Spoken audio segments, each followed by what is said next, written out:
Today is Monday, April 18th, and ball is life. NBA playoffs, baby. What a weekend. Great start. The game that we're all looking forward to was the Bucks. Excuse me, not the Bucks. The Celtics and the Nets. That's the Womp bet. Everyone here is invested. Jake probably more so than anybody else. Where we'll have to take a full tin of dip if there's a womping. And nobody womped anybody. Really, it was just a great game. I'm excited to watch the rest of the series. Hank, I'm curious to know your thoughts. I know that you probably went from like being super confident to being like, oh shit, the sky is falling, to being like, oh shit, great job. I'm glad that we won that one, but still a little bit concerned. Yeah, you had a moment where it was like, this could be a very bad loss because the Celtics were cruising. And then Kyrie dominated in a way that you haven't seen since like he was on the Cavs. And it was just like, this is the worst. He was talking shit beforehand. He's backing it up. He's hitting every single shot. The Celtics blew a 13-point lead.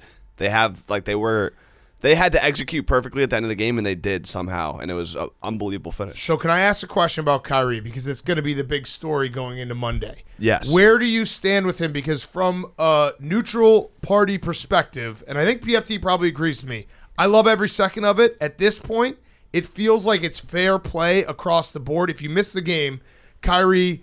at halftime, someone called him like a bitch, and he said, suck my dick, to a fan. He was giving... He said, suck my dick, bitch. Suck my dick, bitch. He was giving fans the middle finger. He was giving fans the middle finger behind the head, which was a super sneaky, great move. He was doing the cry face. And what we like in sports, he was backing it all up, and he was playing out of his fucking mind. And at the end of the day, as long as it like doesn't cross a line, I think this is great for sports. I think Celtics fans should boo the fuck out of him, should hate him with the fire of 1,000 suns, and Kyrie should do everything back to them. And that is what sports is all about. I fully agree. I mean, it's like you want the villains to embrace being a villain. He's embracing it. Sort of, but it's like as long as he doesn't get mad now, he's like, I don't like being called like a pussy and a loser, and now obviously that's all anyone's going to do. But, yeah, if he's going to back it up, it's war. It's war times. Like, all is fair in war. Yep. Period. That's what they say. Yep. I think that Kyrie is actually – here's what's going to happen, because I do agree with Big Cat's take that it's all good. Like, I like the dynamic. And I actually think that Kyrie likes the dynamic too. He said – so after the game, he did say, like, when people start yelling pussy and bitch and fuck you, there's only so much you can take as a competitor. Like, what does he think is going to happen after that? Wait. He's like, nah, fuck that. That's the playoffs. It is what it is. I know what to expect in here. I'm going to give that same energy back to them. And then after that, the quote that's not being, because I watched his press conference, and they're taking that quote, and now the media is like, it's so disgusting what's happening with the fans and Kyrie. After that, Kyrie said it was fun. Yeah. Going back and forth. He said embrace it. Embrace the darkness. He said embrace it, and he said it was fun. You know, when people start yelling pussy and bitch and fuck you and all this stuff, it's but so much you can take as a competitor. And, you know, we're the ones expected to be docile and be humble and take a humble approach. Nah, fuck that. It's the playoffs. This is what it is. You know, I know what to expect in here, and it's the same energy I'm giving back to them. It is what it is. I'm not really focused on it. It's fun. You know what I'm saying? And I love that. That's awesome for sports. It's good. Like, people are always like, oh, I miss the days when players and teams hated each other and hated cities. Well, guess what? That's what you're getting right now. We're in the middle of a player and a city hating each other, and also that translating into great basketball on the court. And Kyrie's having fun. I'm just worried that what's going to happen is, since all these quotes are being taken out by the media, people are going to be like, they're going to turn Kyrie into like a big victim and everything, and then turn the Celtics fans into like the big bullies. The media doesn't like the anti-vax guys. Well, here's the thing. It's a media. They're in a rock and a hard place. The media also likes the Ramadan fast guys. So it's like, Kyrie's got everybody all fucked up. I really do think that they're going to make this a thing where they're going to vilify Hank's beloved Boston fans. Well, that's easy. That's what you do it too. Wait, here's the thing. Here's all I'll say. I'm defending you right now, though. Here's all I'll say is that I think that's out the window again until there's a line crossed. I think I don't think there's going to be a vilifying of either side, because Kyrie's literally giving the finger to like kids and families, which I'm cool with. Yes. I want that to happen. He's telling people to suck his dick. I think that makes it a little bit harder for people to be like, poor Kyrie.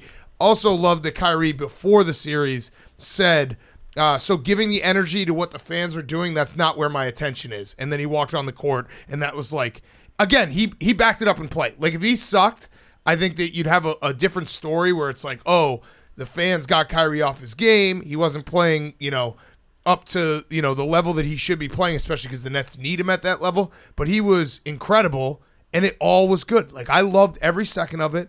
I want more of it. That's what sports are all about. Guys, fans hating a certain player, a player upping their game to stick it to the fans. And then, of course, Hank, you end up winning the game with, Kevin Durant, who didn't have his best game, losing Jason Tatum with 2 seconds left.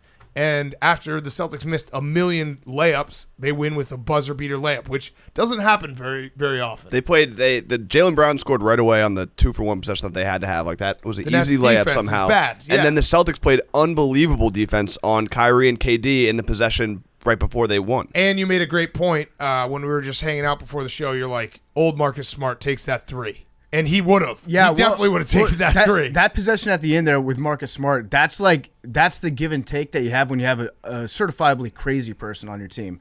Because sometimes he'll make a stupid play and it'll just completely ruin it. This was honestly it was a borderline stupid play the way that it all unfolded. That's clearly not like what they had drawn up. But he's so crazy that he's the only player in the league that's crazy enough to make that play and get the ball to Tatum. I also think it's not even old Marcus Smart. It's like the same thing could happen next game and he might shoot it. Yeah, that was just, we got lucky. But it was a great game one. It is the series that everyone will be talking about because it's definitely like the Nets are not a usual 7 seed. Like that's the thing is their star power doesn't make them I doubt there's been a time where a 2 versus 7 has been close to a pick'em in the series. And we're gonna go on next Monday in Brooklyn. Now the Celtics are 1 win away from avoiding a whomping. They are, yes. So we'll see. Now, but I don't think first serve goes to the Celtics on the whomp bet. I think they held serve. This was a lucky revenge game. The leprechaun was out for blood, but I don't think that, Hank, if I were in your position, I wouldn't feel super confident. No, every game's going to be like this. They're 2 really good teams. But winning the first game, you're more confident. That would be an extremely deflating loss. The Celtics had lost, and I'm sure the Nets and the Nets fans are like, fuck. Yeah, I think game 1 for the Celtics was a must-win.